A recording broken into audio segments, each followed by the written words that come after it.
வணக்கம். நாளேடுகளில் நமது பார்வையூடாக சந்திக்கின்றோம். இன்று 8ஆம் திகதி ஜூன் மாதம் 2017ஆம் ஆண்டு வியாழக்கிழமை. வழக்கம் போன்று இன்றைய தினமும் எமது கரங்களில் கிடைக்கப்பெற்றுள்ள பத்திரிகைகளின் முன்பக்க செய்திகளை பார்க்கவுள்ளோம். அந்த வகையில் இன்றைய வீரகேசரி பத்திரிகையின் பிரதான செய்தி, நல்லிணக்கத்துக்கு அரசு அர்ப்பணிப்பு, ஐநா செயலரிடம் எடுத்துக் கூறிய பிரதமர் ரணில் என்ற தலைப்பில் பிரசுரமாகி இருக்கின்றது. இலங்கையில் உண்மையை கண்டறிதல், நீதியை நிலைநாட்டுதல், நட்ட ஈட்டை பெற்றுக் கொடுத்தல், மீண்டும் மோதல்கள் இடம்பெறாமல் தடுத்தல் ஆகிய 4 விடயங்களின் ஊடாக தேசிய நல்லிணக்கத்தை முன்கொண்டு செல்வதாக பிரதமர் ரணில் விக்ரமசிங்க ஐக்கிய நாடுகள் பொதுச் செயலாளர் நாயகம் ஆண்டோனியோ குட்ரஸிடம் உறுதியளித்திருக்கின்றார் என்று அந்த செய்தி பிரசுரமாகி இருக்கின்றது. நேர்மை, ஊழலற்ற நிர்வாகத்தையே மக்கள் எம்மிடம் எதிர்பார்த்தனர். விசாரணை குழுவின் அறிக்கையின் அடிப்படையில் நானே நடவடிக்கை எடுப்பேன், முதலமைச்சர் விக்னேஸ்வரன் என்ற தலைப்பிலான ஒரு செய்தியும் இன்றைய வீரகேசரி பத்திரிகையின் முன்பக்கத்தில் பிரசுரமாகி இருக்கின்றது. விசாரணை குழுவின் அறிக்கையின் அடிப்படையில் என்ன நடவடிக்கை எடுக்கலாம் என்பது குறித்து நானே தீர்மானிக்க வேண்டும். எனினும் அதற்கு முன்னர் சபையினரின் கருத்தை அறிய வேண்டியுள்ளது. அத்துடன் அறிக்கை தொடர்பில் சம்பந்தப்பட்டவர்கள் சபையில் விளக்கம் அளிக்க கால அவகாசம் வழங்க வேண்டியுள்ளது என்று வடமாகாண முதலமைச்சர் சி.வி. விக்னேஸ்வரன் தெரிவித்துள்ளதாக அந்த செய்தி 10ஆம் பக்கத்திற்கு விரிவாக செல்கின்றது. ஞானசார தேரரை கண்டுபிடிக்க முடியாதா, வியப்பளிக்கின்றது என்கிறார் ராஜித என்ற தலைப்பிலான செய்தியும் வீரகேசரி பத்திரிகையில் இடம்பெற்றுள்ளது. சமஷ்டி கோரிக்கையை அரசாங்கம் ஏற்காவிடனும் ஜனநாயகத்தின் அடிப்படையில் தமது நிலைப்பாட்டை தெரிவிக்க களம் வழங்கப்பட்டுள்ளது. ஆனால் இனவாதத்தை கையில் எடுத்து யார் செயற்பட்டாலும் அவர்கள் கைது செய்யப்பட்டு சட்ட நடவடிக்கை எடுக்கப்படும் என்று அமைச்சரவை இணை பேச்சாளர் ராஜித சேனாரட்ன தெரிவித்தார் என்று அந்த செய்தி பிரசுரமாகி இருக்கின்றது. இவை தவிர அரசியல் நிலைமை குறித்து கேள்வி எழுப்பிய மோடி என்ற தலைப்பிலான ஒரு செய்தி இன்றைய வீரகேசரி பத்திரிகையின் முன்பக்கத்தில் கட்டமிடப்பட்ட செய்தியாக பிரசுரமாகி இருக்கின்றது. இந்தியாவுக்கு உத்தியோகபூர்வ விஜயத்தை மேற்கொண்டிருந்த புதிய வெளிவிவகார அமைச்சர் ரவி கருணாநாயக்கவை புதுடில்லியில் சந்தித்து பேச்சு நடத்திய இந்திய பிரதமர் நரேந்திர மோடி இலங்கையின் அரசியல் நிலைமை மற்றும் புதிய அரசியல் அமைப்பு உருவாக்க விடயங்கள் குறித்து கேட்டறிந்து கொண்டதாக அந்த செய்தி 9ஆம் பக்கத்திற்கு விரிவாக செல்கின்றது. அதுபோன்று சைட்டம் விவகாரத்தால் சபையில் பெரும் சர்ச்சை என்ற தலைப்பிலான செய்தியும் பிரசுரமாகி இருக்கின்றது. மாலுபேயில் உள்ளது சைட்டம் தெற்காசிய தொழில்நுட்ப முகாமைத்துவ கல்லூரியா, தெற்காசிய தொழில்நுட்ப மருந்து கல்லூரியா என்பது தொடர்பில் சபையில் ஆளும் தரப்பிற்கும் கூட்டு எதிர்க்கட்சியினருக்கும் இடையில் கடுமையான சர்ச்சை எழுந்தது என்று அந்த செய்தி பிரசுரமாகி இருக்கின்றது. இவை இன்றைய வீரகேசரி பத்திரிகையின் முன்பக்கத்தில் இடம் பிடித்துள்ள செய்திகள். அடுத்து தினக்குரல் பத்திரிகையினை பார்க்கலாம். தினக்குரல் பத்திரிகையின் பிரதான செய்தி, அமைச்சரின் பின்னால் மறைந்திருக்கும் தேரர், அரசாங்கம் சந்தேகம் என்ற தலைப்பில் பிரசுரமாகி இருக்கின்றது.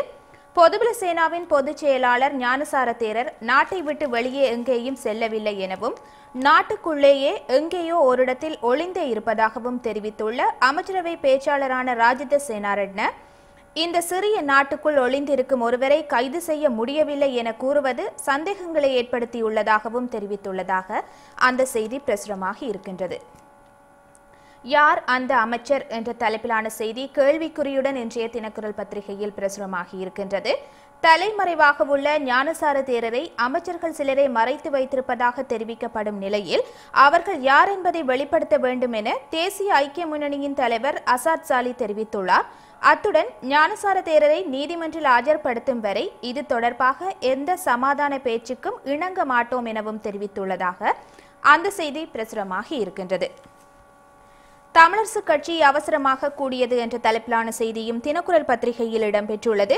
வடமாகாண அமைச்சர்கள் மீதான முறைகேடு தொடர்பான விசாரணை அறிக்கை தொடர்பில் தமிழரசு கட்சியினர் நேற்று புதன்கிழமை முற்பகல் கூடி பேசியுள்ளனர் என்று அந்த செய்தி பிரசுரமாகி இருக்கின்றது. இவை தவிர 300 போலீஸ் குடும்பங்களை உடன் வெளியேற பணிப்பு, விடுதி கட்டிடம் இடிந்து விழும் நிலையில் என்ற தலைப்பிலான செய்தி புகைப்படத்துடன் பிரசுரமாகி இருக்கின்றது. கொழும்பு கொள்ளுப்பிட்டி 19வது ஒழுங்கையில் உள்ள போலீஸ் விடுதியில் தங்கியுள்ளவர்களை உடனடியாக வெளியேறுமாறு போலீஸ் தலைமையகம் கோரிக்கை விடுத்துள்ளது. இந்த கட்டடம் இடிந்து விழக்கூடிய நிலை காணப்படுவதால் தங்கியுள்ளவர்களை அங்கிருந்து வெளியேறுமாறு கேட்டுக் கொள்ளப்பட்டுள்ளதாக போலீஸ் அதிகாரி ஒருவர் தெரிவித்துள்ளதாக அந்த செய்தி 10ஆம் பக்கத்திற்கு தொடர்ந்து செல்கின்றது. இவை இன்றைய தினக்குரல் பத்திரிகையின் முன்பக்கத்தில் இடம் பிடித்துள்ள முக்கிய செய்திகள். அடுத்த சுடரொளி பத்திரிகையினை பார்க்கலாம். இன்றைய சுடரொளி பத்திரிகையின் பிரதான செய்தி, வடக்கு மாகாண அமைச்சர்கள் மீதான ஊழல் மோசடி சரியாகவே நடந்தது விசாரணை குழு சபையில் முதலமைச்சர் விக்கி விளக்கம் என்ற தலைப்பில் பிரசுரமாகி இருக்கின்றது. வடக்கு மாகாண சபையின் அமைச்சர்கள் மீதான ஊழல் மற்றும் நிர்வாக முறைகேடுகள் தொடர்பில் விசாரணை நடத்த நியமிக்கப்பட்ட விசாரணை குழு சரியாகத்தான் செயற்பட்டது. அமைச்சர்கள் விசாரணை குழு முன்பாக தங்களது குற்றச்சாட்டுகளுக்கு பதில் சொல்வதற்கு அவகாசம் வழங்கப்பட்டது. விசாரணை குழு உரிய முறையில்தான் செயற்பட்டது என்று வடக்கு மாகாண முதலமைச்சர் சி வி விக்னேஸ்வரன் சபையில் நேற்று தெரிவித்தார் என்று அந்த செய்தி பிரசுரமாகி இருக்கின்றது. விசாரணை அறிக்கை மீதான விவாதம் 14ஆம் திகதியே நேற்றைய விசேட அமர்வில் தீர்மானம் என்ற தலைப்பிலான செய்தியும் இன்றைய சுடரொளி பத்திரிகையில் பிரசுரமாகி இருக்கின்றது. வடக்கு மாகாண அமைச்சர்கள் மீதான விசாரணை அறிக்கை தொடர்பில் மாகாண சபை உறுப்பினர்கள் தங்களின் கருத்துக்களை தெரிவிக்கவென மீண்டும் எதிர்வரும் 14ஆம் திகதி புதன்கிழமை மாகாண சபை கூடவுள்ளது. வடக்கு மாகாண அமைச்சர்கள் மீது சுமத்தப்பட்ட ஊழல் மற்றும் நிர்வாக முறைகேடுகளை விசாரணை செய்ய வடக்கு மாகாண முதலமைச்சர் சி வி விக்னேஸ்வரனால் நியமிக்கப்பட்ட குழுவினர் விசாரணைகளை மேற்கொண்டிருந்தனர்.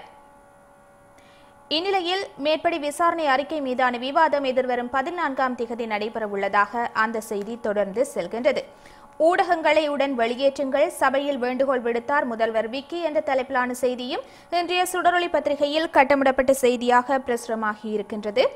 விசாரணை அறிக்கை மீதான சபை அமர்விலிருந்து ஊடகங்களை வெளியேற்ற வேண்டும். எமது விடயங்களை நாங்கள் பேசிக்கொள்ளலாம். இதனால் சபையில் ஊடகங்கள் இருக்க வேண்டியதில்லை என வடமாகாண முதலமைச்சர் விக்னேஸ்வரன் சபையில் நேற்று தெரிவித்ததாக அந்த செய்தி 6ஆம் பக்கத்திற்கு விரிவாக செல்கின்றது. எச்சரிக்கை விடுக்கும் வகையில் சபைக்குள் செயற்பட வேண்டாம், மஹிந்த அணிக்கு சபாநாயகர் அறிவுறுத்து என்ற தலைப்பிலான செய்தியும் பிரசுரமாகி இருக்கின்றது. சைட்டம் நிறுவனம் மருத்துவ பட்டம் வழங்குவது தொடர்பில் ஆளும் தரப்புக்கும் மஹிந்த அணியான பொது எதிரணிக்கும் இடையில் கடும் வாத பிரதிவாதங்கள் மூண்ட நிலையில் சபை அமர்வுகளை குழப்பும் வகையில் விரல் நீட்டி எழுந்து நின்று கூச்சலிட்ட போது எதிரணி எம்பிக்களுக்கு எதிராக கடும் நடவடிக்கைகள் எடுக்கப்படும் என சபாநாயகர் கரு ஜெயசூரிய எச்சரிக்கை விடுத்தார் என்று அந்த செய்தி பிரசுரமாகி இருக்கின்றது.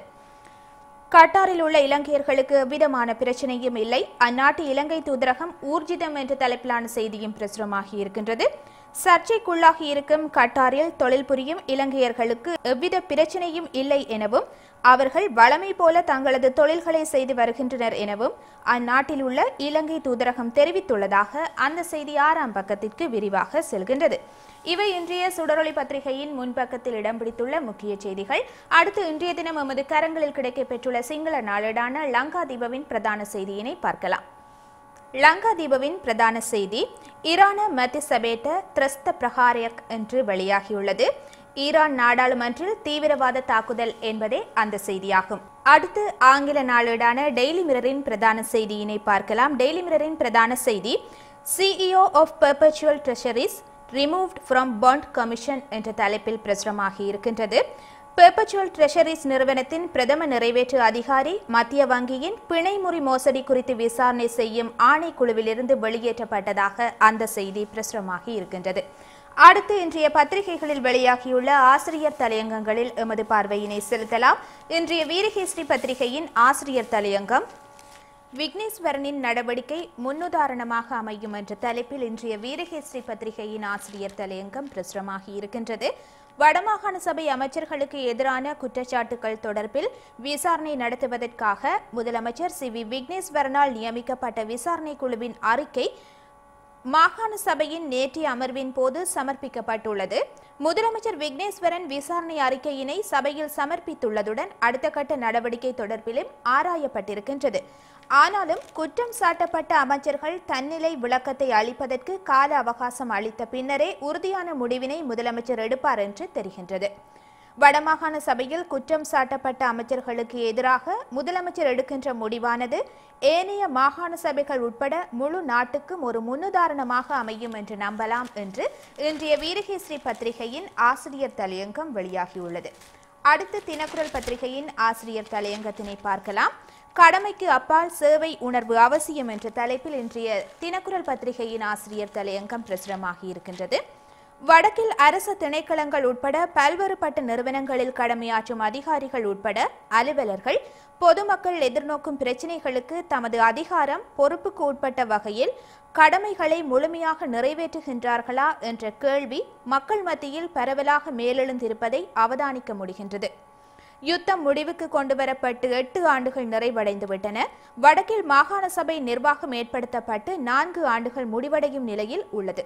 அத்துடன் வடக்கில் உள்ள மத்திய மாகாண உள்ளூராட்சி நிர்வாகங்களின் கீழுள்ள சகல அரச நிறுவனங்களிலும் பெரும்பாலும் தமிழர்களே பணியாற்றுகின்றனர். இவர்கள் தமது கடமையை வினைத்திறனுடனும் முன்னெடுக்கின்றார்களா என்பது தொடர்பான கவலையும் ஆதங்கமும் பரவலாக வெளிப்படுத்தப்படுவதையும் அவதானிக்க முடிகின்றது என்று இன்றைய தினக்குரல் பத்திரிகையின் ஆசிரியர் தலையங்கம் பிரசுரமாகி இருக்கின்றது. அடுத்து சுடரொளி பத்திரிகையின் ஆசிரியர் தலையங்கத்தினை பார்க்கலாம். தொடரும் விசாரணைகளும் மிரட்டல்களும் என்ற தலைப்பில் இன்றைய சுடரொளி பத்திரிகையின் ஆசிரியர் தலையங்கம் பிரசுரமாகி இருக்கின்றது. காணாமல் போக செய்யப்பட்ட தனது மகள் குறித்து நீதி வேண்டி நிற்கும் பல மாதங்களாக தொடர் போராட்டத்தில் ஈடுபட்டிருக்கும் தாய் ஒருவர் குற்றப்புலனாய்வு பிரிவினரால் விசாரிக்கப்பட்டுள்ளார் என்ற செய்தியை அச்சத்துடனேயே நோக்க வேண்டியுள்ளது. குற்றப்புலனாய்வு பிரிவினர் அவரிடமிருந்து தகவல்களை பெறுவதற்காக போராட்டம் இடம்பெறும் இடத்திற்கு சென்றனரா அல்லது இது ஒரு மறைமுக அச்சுறுத்தலா என்ற கேள்வியும் தவிர்க்க முடியாமல் எழுந்துள்ளது என்று இன்றைய சுடரொளி பத்திரிகையின் ஆசிரியர் தலையங்கம் வெளியாகியுள்ளது. அடுத்து இன்றைய பத்திரிகைகளில் வெளியாகியுள்ள மலையக செய்திகள் பக்கத்தில் எமது பார்வையினை செலுத்தலாம். இன்றைய வீரகேசரி பத்திரிகையின் மலையக செய்திகள் பக்கத்தில் பேருகொல்லையில் நிலம் தாழிறக்கம், பாதுகாப்பு நிமித்தம் குடியிருப்பாளர்கள் வெளியேற்றம் என்ற தலைப்பிலான ஒரு செய்தி பிரசுரமாகி இருக்கின்றது. தொடர்ந்து இன்றைய பத்திரிகைகளில் வெளியாகியுள்ள சர்வதேசம் மற்றும் இந்திய செய்திகள் பக்கத்தில் எமது பார்வையினை செலுத்தலாம். இன்றைய வீரகேசரி பத்திரிகையின் உலக செய்திகள் பக்கத்தில் ஈரானிய பாராளுமன்றம் ஞாபகார்த்த ஸ்தலம் மீது IS தீவிரவாதிகள் தாக்குதல், 12 பேர் பலி, 39 பேர் காயம் என்ற தலைப்பிலான செய்தி புகைப்படத்துடன் பிரசுரமாகி இருக்கின்றது. இந்த தாக்குதல் சம்பவம் நேற்று இடம்பெற்றதாக தெரிவிக்கப்பட்டுள்ளது. அது தவிர பாரிஸ் நகர தேவாலயத்திற்கு அருகில் போலீஸ் உத்தியோகத்தர் மீது சுத்தியலால் தாக்குதல், தீவிரவாத சந்தேக நபரை சுட்டு வீழ்த்தி கைது செய்த போலீசார் என்ற தலைப்பிலான செய்தியும் பிரசுரமாகி இருக்கின்றது. அதுபோன்று கட்டார் தொடர்பில் அனுதாபத்தை வெளிப்படுத்தினால் 15 வருட சிறை, 1,36,000 அமெரிக்க டாலர் தண்டம், ஐக்கிய அரபு ராச்சியம் மக்களுக்கு எச்சரிக்கை என்ற தலைப்பிலான ஒரு செய்தியும் பிரசுரமாகி இருக்கின்றது. அடுத்து இந்திய செய்திகள் பக்கத்தினை பார்க்கலாம். 30 உயர்வு என்ற தலைப்பிலான ஒரு செய்தி பிரசுரமாகி இருக்கின்றது. தினகரன் ஆதரவு MLAக்கள் எண்ணிக்கை 30 உயர்ந்துள்ளதாக அந்த செய்தி பிரசுரமாகி இருக்கின்றது. அதுபோன்று இப்போதைக்கு தேர்தல் இல்லை என்ற தலைப்பிலான ஒரு செய்தியும் இடம்பெற்றுள்ளது. RK நகரில் இப்போது இடைத்தேர்தல் நடத்துவதற்கான சூழ்நிலை இல்லை என்று தேர்தல் ஆணையகம் அறிவித்துள்ளதாக அந்த செய்தி பிரசுரமாகி இருக்கின்றது. எடப்பாடிக்கு எங்களால் பாதிப்பு ஏற்படாது என்ற தலைப்பிலான செய்தியும் பிரசுரமாகி இருக்கின்றது. எடப்பாடி பழனிசாமி தலைமையிலான அரசுக்கு எங்களால் பாதிப்பு ஏற்படாது என்று தமிழக முன்னாள் முதலமைச்சர் பன்னீர்செல்வம் தெரிவித்துள்ளதாக அந்த செய்தி பிரசுரமாகி இருக்கின்றது. மக்கள் எதிர்பார்க்கும் வகையில் திமுக செயற்படும் என்று கட்சியின் செயல் தலைவர் மு க ஸ்டாலின் தெரிவித்துள்ளதான செய்தியும் இடம்பெற்றுள்ளது. அடுத்து யாழ் பிராந்திய பத்திரிகைகளான உதயன், வலம்புரி மற்றும் காலிக்கதிர் பத்திரிகைகளின் பிரதான செய்திகளை பார்க்கலாம். இன்றைய உதயன் பத்திரிகையின் பிரதான செய்தி, அமைச்சர்களை பதவி நீக்குவது குறித்து நானே முடிவெடுப்பேன், மாகாண சபையில் நேற்று முதலமைச்சர் திட்டவட்டம் என்ற தலைப்பில் இன்றைய உதயன் பத்திரிகையின் பிரதான செய்தி வெளியாகியுள்ளது. அடுத்து வலம்புரி பத்திரிகையின் பிரதான செய்தியினை பார்க்கலாம். அமைச்சர்கள் மீதான ஊழல் குற்றச்சாட்டு விசேட அமர்வு 14ஆம் திகதிக்கு ஒத்திவைப்பு என்ற தலைப்பில் பிரசுரமாகி இருக்கின்றது. காலிக்கதிர் பத்திரிகையின் பிரதான செய்தி, வடக்கு மாகாண சபையின் அமைச்சர்கள் மீதான குற்றச்சாட்டு கருத்தறியும் அமர்வு புதனன்று என்ற தலைப்பில் பிரசுரமாகி இருக்கின்றது. நிறைவாக இன்றைய பத்திரிகைகளில் வெளியாகியுள்ள கேலி சித்திரங்களில் எமது பார்வையினை செலுத்தலாம். இன்றைய வீரகேசரி பத்திரிகையின் கேலி சித்திரம், பாகிஸ்தான், அமெரிக்கா, சீனா, இந்தியா ஆகிய நாடுகளிடம் கடன்களை பெற்று பிரதமர் ரணில் விக்ரமசிங்க இலங்கையை நசுக்குவது போன்று இன்றைய வீரகேசரி பத்திரிகையின் கேலி சித்திரம் அமைந்துள்ளது.